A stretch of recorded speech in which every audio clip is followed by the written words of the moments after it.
We turn now to the Republican agenda in Congress. President Trump insists that, quote, eventually, unquote, Republicans will win when it comes to repealing Obamacare.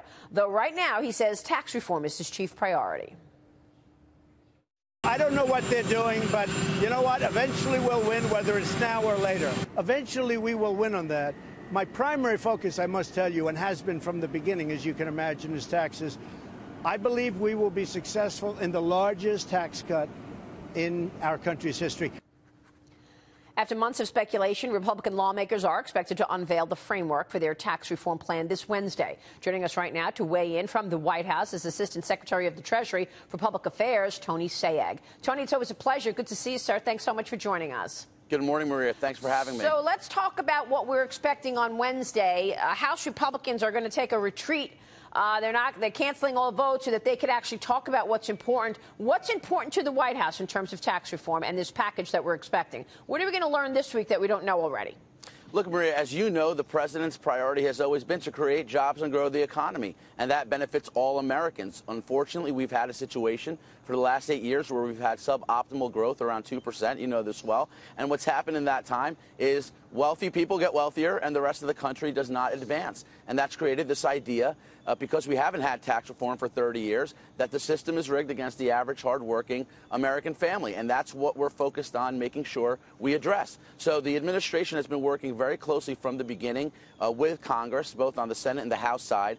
You are going to have, as we've been discussing, a framework release that shows the agreement between the administration and the two tax writing committees on the Hill, Ways and Means on the House, Senate Finance on Wednesday. We're going to lower rates. We're going to simplify the code. We're going to make this country more competitive by making sure our businesses have much more competitive tax rates, both small and large corporations, because these are job creators. 60% of our jobs are created by America's small businesses, and they pay right now largely a rate of 39%, Maria. We need to address that dramatically. Our corporations have no incentive to reinvest profits into this own country because we have among the highest corporate tax rates in the entire developed world. So by addressing these things, we help workers, we help create jobs, and we help grow the economy. Yeah, I want to ask you about that because there's a story in the Journal today about the tax plan could leave the high wage earners with little to gain. When you're looking at the high earners rate versus the pass-through rate, I'm going to get back to that, though, because we've been having a conversation this morning, Tony, on the panel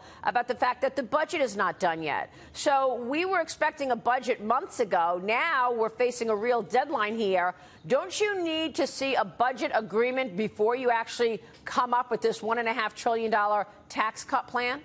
You're right on the timing, Maria. The budget has to pass before we get to tax reform, but that looks to be on track. Again, we've been working very closely with Congress on this issue, and we feel that we'll have a very good resolution to the budget that will allow us, come next month, to have tax legislation that moves forward with the input of a lot of members. It's going through regular order and ultimately helps all Americans. So, you know, the reason, Maria, and this is important to note, we want to get tax reform done this year, it's not just to kind of put a check next to the box. It's because the economy needs this benefit immediately. You know that we've been beginning to get good growth numbers. The markets are anticipating a lot of the Trump policies taking in effect. We're deregulating, particularly on a lot of the financial regulations that have crushed businesses, have crushed growth. There's a lot of anticipation for this policy, and we need to ensure that the American people and those who want to invest in job creation in this country understand that we're going to give them an economic policy that benefits them, that benefits growing this economy and creating jobs and raising wages. These are all things that are the center point of what we're trying to do with tax reform and why we need it done very soon. So in order to get a situation where you just need 50 votes, you'll have to go through reconciliation. What you're saying is you do think you're going to go through reconciliation and only need the 50 votes. You don't think that the budget process will go too long, whereas then you're going to be in October and you're at a situation where you need the Dems to actually participate here. Look, I mean, we've been reaching out to Democrats. As you know, the president took Senator Heidi Heitkamp on the trip to North Dakota a few weeks ago, a Democrat from the state.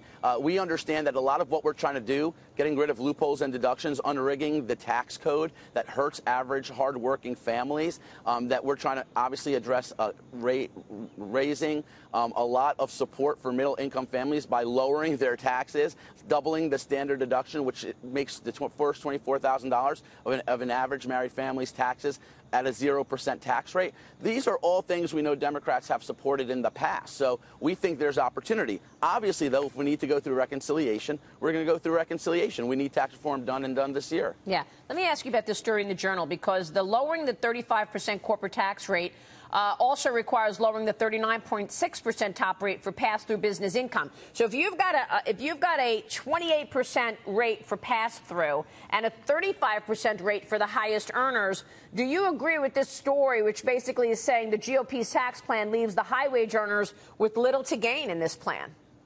Look, if you're a small business owner and you're creating jobs and you're investing in your company and you're increasing your workers' paychecks, you deserve to have a pass-through rate that is lower than the top individual rate. And that's what we're trying to address on the pass-through side and the corporate side, trying to make sure we have the most competitive rates to make us a country that supports growing business and supports growing jobs in this country. On the individual side, the focus has never been, Maria, as you well know, giving the wealthy a tax break. We want to make a pro-growth tax plan. We want to lower rates, obviously, for as many Americans as we can. But the focus has always been middle-income families and small businesses. Let me ask you this, Tony. What's going to be the big debate? Do you think the debate is going to be around the deductions that you want to get rid of, like eliminating the state and local income deduction, number one? Or is the debate going to be around that 35% highest earner rate? Because you're still cutting taxes on the highest earners, taking it from 39.6 to 35%, but you are eliminating, if we're reading this right, that state and local income deduction. So maybe it just ends up flat. But is that where the sort of big fights are going to be, the battles are going to be? People want progress here, but if you can't agree on this stuff, then obviously nothing gets done. Look, we obviously understand there's a reason tax reform hasn't happened in over 30 years. It's because lobbyists get involved and people argue around a very small parochial interest versus the greater good of growing this economy, creating jobs, and helping Americans increase their paychecks. There'll be fights around deduction elimination, no doubt about it. We're trying to scrap almost every deduction except for mortgage interest and charitable. And, of course, we're going to protect retirement savings. But everything else, as you mentioned, the state and local tax, look, we obviously understand that we need to simplify this code.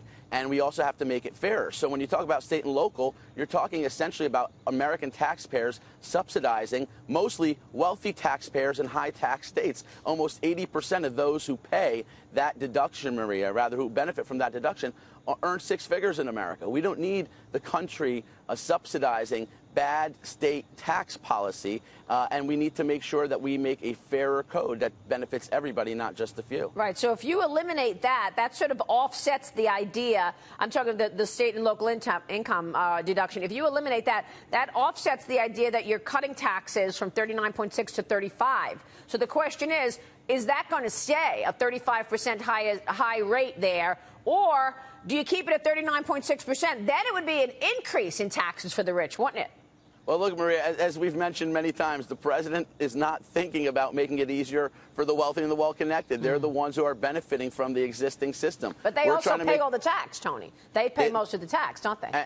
And as you see on the pass-through rate, you will ultimately show that we're making sure that those people who create jobs, invest in this economy, and give their workers pay raises are going to have a significantly more competitive benefit as far as their tax rate are concerned by us lowering the pass-through rate, Maria. We want to make sure the economy grows, we create jobs, and we raise wages. That's really the basic idea behind tax reform. You could call it a lot of things. Tax reform, tax cuts, tax relief. This is a jobs bill. This is about workers getting more money and keeping more of their hard-earned money. And this is about, as you very well know, growing the American economy so everybody benefits from the economy, not just a few. Yeah, we're already getting notes from Wall Street firms this morning calculating what a 20% corporate tax rate will mean for S&P 500 earnings and what those companies might do with that extra savings in terms of investing in their business. I mean, everybody's talking about that this morning.